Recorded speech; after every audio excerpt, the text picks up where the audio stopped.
அப்போஸ்தலர் 28 லாஸ்ட் 2 வசனம், கடைசி 2 வசனம். அப்போஸ்தலர். பின்பு பவுல் தனக்காக வாடகைக்கு வாங்கியிருந்த வீட்டிலே 2 வருஷம் முழுவதும் தங்கி தன்னிடத்தில் வந்த யாவரையும் ஏற்றுக்கொண்டு மிகுந்த தைரியத்துடனே தடையில்லாமல் தேவனுடைய ராஜ்யத்தை குறித்து பிரசங்கித்து கர்த்தராகிய இயேசு கிறிஸ்துவை பற்றிய விசேஷங்களை உபதேசித்து கொண்டிருந்தான். இதுதாங்க ஒரு மனுஷனுடைய கன்க்ளூஷன். கர்த்தராகிய இயேசு கிறிஸ்துவை பற்றிய விசேஷங்களை உபதேசித்து கொண்டிருந்தான். அப்போஸ்தலர் நடவடிக்கைகள் முடிந்து விட்டது.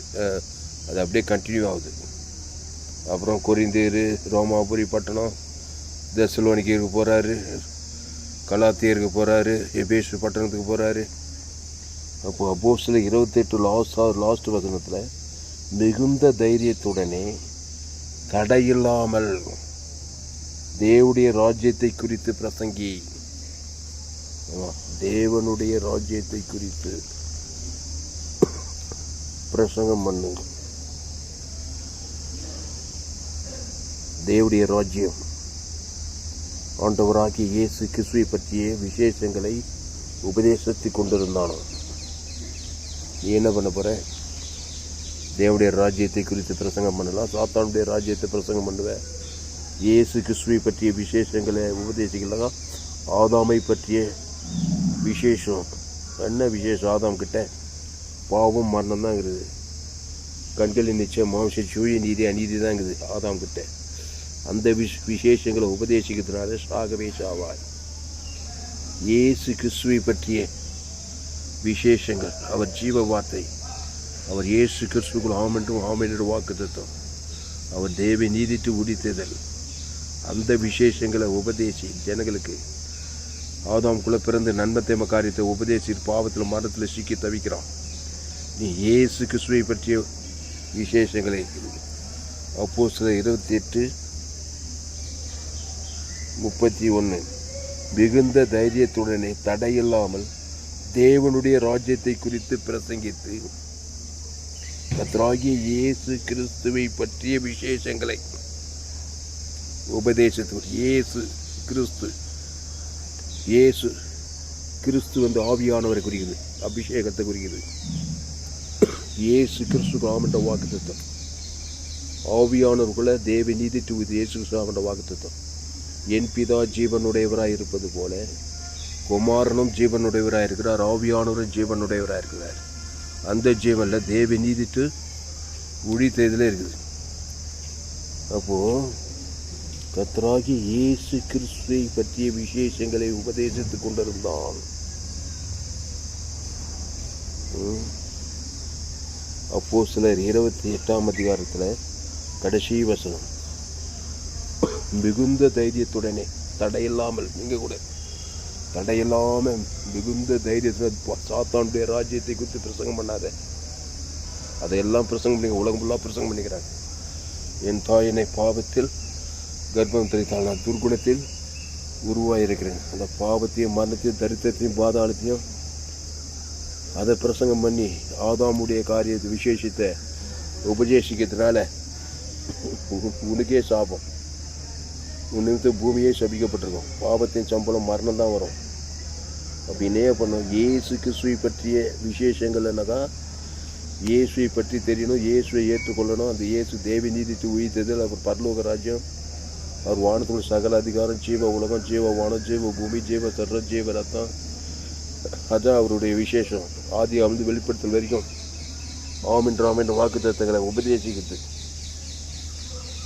தேவனுக்கும் தனக்கும் முழு உலகத்துக்கு வெளிப்படுத்திக்கிட்டே இருக்குது. அவன் இலக்கத்துக்கு தக்கதாக இல்லை நன்மார்க்கு துன்மார்க்கத்தை உபதேசுவேன், நன்மை தீமறியத்தக்க காரியத்தை உபதேசிக்கிறது. அதை தேவனுக்கு தனக்கு உலகத்தை காட்டிகிட்டே இருந்தால் அதுதான் உபதேசம், பிசாசு உபதேசம். படிச்சுக்கலாம், படிக்க ஏழை பணக்காரன் அரசியல் தலை சினிமாக்க யாரான இருக்கலாம், பாவத்தின் சம்பளம் மரணம் உன்னை பின் தொடர்ந்துக்கிட்டே இருக்கும். அப்போஸ்தலர் 28:31 மிகுந்த தைரியத்துடனே தடையில்லாமல் தேவனுடைய ராஜ்யத்தை குறித்து பிரசங்கம் பண்ணு. ஆதாம் ஏவாள தேவனுடைய ராஜ்யத்தை குறித்து பிரசங்கம், ஜீவ சுவாசத்தை ஜீவாத்மாவாகி ஜீவ விஷத்துக்கு நிலை வச்சாரு. அதான் ஜோயே. தோட்டத்தின் நடுவில் நன்மை தீமை அறியத்தக்க கனி இருக்குது, அது பறிக்காது புஷிக்க நாளில் ஷாகவே ஷாவாஷ், மரணத்துக்கு அது பிசாஸ் சாத்தானுடைய ராஜ்யத்துக்குள்ளே போயிடுவேன். அதை பிரசங்கம் பண்ணுவேன். அந்த பாவத்தையும் மரணத்தையும் உபதேசம் பண்ணிட்டு இருப்பேன் காலமெல்லாம். தேவனுக்கு தனக்கு உலகத்து குடும்பத்துக்கு பட்டதும் பிசாஸ் உன்னிடத்து பூமி சபிக்கப்பட்டிருக்கோம். முள்ளும் குறுக்கும் தான் முளைப்பிக்கும் வாழ்க்கை ஃபுல்லாக. பிசாசு திருடிகளை கொண்டு நயிச்சிட்டு இருப்பான். நானும் அவைகளுக்கு ஜீவன் உண்டாயிருக்கவும் அது பரிபூர்ணப்படவும் வந்தேன். அப்போது கர்த்தராகிய இயேசு கிறிஸ்துவின் பற்றிய விசேஷங்களை உபதேசி. இயேசு ஜீவ வார்த்தை, அவர் தேவநீதி உயிர்த்தெழுதமாக இருக்கிறார். அந்த ஜீவனில் தேவநீதி இயேசுக்கு சொல்லுவாங்க. பால் தேனும் நலம் விஷாலம் அந்த இயேசுக்கு வானத்தில் சகலதே அந்த ஜீவ உலகம், ஜீவவானம், ஜீவ பூமி, ஜீவசர ஜீவத்தை பாவத்துக்கு பரிகாரம் தேவநீதி, தரித்திற்கு ஜீவ ஐஸ்வர்யம், மரணத்துக்கு உயிர்த்து பாதாள பரலோக ஆசீர்வாதம், பரலோகம் எல்லாமே இருக்குதுங்க இயேசுக்கு சொல்ல. அதை உபதேசம் பண்ணு. நாடு செல்ல, ஊடு செல்ல, அரசியல்வாதி செல்ல, நியாயப்பிரமாணம், சுய நீதி, அநீதி, அதை உபதேசம் பண்ணுறதுனால நீயே சபிக்கப்பட்டிருப்பாய். உன் உபதேசத்தை கேட்கணும், சபிக்கப்பட்டு தான் இருப்பான். அப்போது அப்போஸ்தலர் 28:31 மிகுந்த தைரியத்துடனே தடையில்லாமல் தேவனுடைய ராஜ்யத்தை குறித்து பிரசங்கித்து கர்த்தராகிய இயேசு கிறிஸ்துவை பற்றிய விசேஷம். ஆமாம், இயேசு கிறிஸ்து, இயேசு சரீரத்தில் வந்த இயேசு கிறிஸ்து ஆவியானவர். பிதா, என் பிதா ஜீவனுடையவராக இருப்பது போல யோவான் 5:24 நான் குமாரனோ ஜீவனுடைய, அந்த ஜீவனில் தேவநீதி இயேசு சாமன்ற வாக்கு தத்துவம். அந்த விசேஷங்களை உபதேசம் பண்ணு தேவனுக்கு தனக்கு உலகத்துக்கு பார்க்குறவனுக்கெல்லாம். ஆமாம், உபதேசத்தை ஒரு மனுஷனை பார்த்தினா ஒரு உபதேசம் பண்ணணும். அவன் ஆதாம் உபதேச பாவத்தை மரணத்தை தேவனுக்கு உபதேசம் பண்ண உலகத்துக்கு உபதேசம் பண்ணுறான். வாழ்க்கை ஃபுல்லாக பிசாஸ் போராட்டம்னு இருக்கிறான் பாருங்க. எந்த நாடு, எந்த தேசம், எந்த இடமோ பாவமோ சாபமோ மரணமோ தரித்திரமோ பாதாளம். ரோமர் 3:23 படி எல்லோரும் பாவம் செய்து தேவ மகிமையற்றவர்களாய் அடுத்தது இலவசமாய் அவர் கிருபையினாலே கிறிஸ்து இயேசுவில் உள்ள மீட்பை கொண்டு நீதிமானாக்கப்படுகிறார்கள். கிறிஸ்து இயேசுவில் உள்ள மீட்பை பிரசங்கம் பண்ணு. அந்த கிறிஸ்து நானே வழியும் சத்தியமும் ஜீவனமும் இருக்கிறேன்றார். அவர் ஜீவ வார்த்தையாக இருக்கிறார். மத்திய மார்லோக்காமது அவர் எங்கும் சுற்றி திரிகிறார். எங்கே போனாலும் நன்மை தேவ காரியத்தை உபதேசம் பண்ணி பண்ணி பண்ணி பிசாசு வல்ல விஷயத்தை தவிக்கிற மனுஷன் அவர் எங்கும் சுற்றி திருந்து பிசாசின் வல்லமையில் அகப்படுகிற யாவரையும் குணமாக்குறார். நானே நல்ல மேய்ப்பன், நல்ல மேய்ப்பன் ஜனங்களுக்காக ஜீவனையே, இந்த ஜீவனில் தேவ நீதி துவித்தது. அதை தேவன் தனக்கு உலக பிசாசு ஓடி பசுத்தாய் வந்தது. தேவதூர்கள் பாதுகாத்து போய் நீ பாவம் செய்ய கிறிஸ்துக்குள்ளேரு, நானே திராட்சை செடி நீ கொடி ஒருவனில் வாட்டினில் மிகுந்த கனிகள் சொல்லிட்டு போயிட்டேங்கிறேன். அந்த கர்த்தராகிய இயேசு கிறிஸ்துவை பற்றிய விசேஷத்தை பிரசங்கம் உபதேசம் மட்டும் தான் உன்னுடைய அழைப்பு. நீ எதுக்காக அழைக்கப்பட்டிருக்கிறாய்? இயேசுவை பிரசங்கம் பண்ண.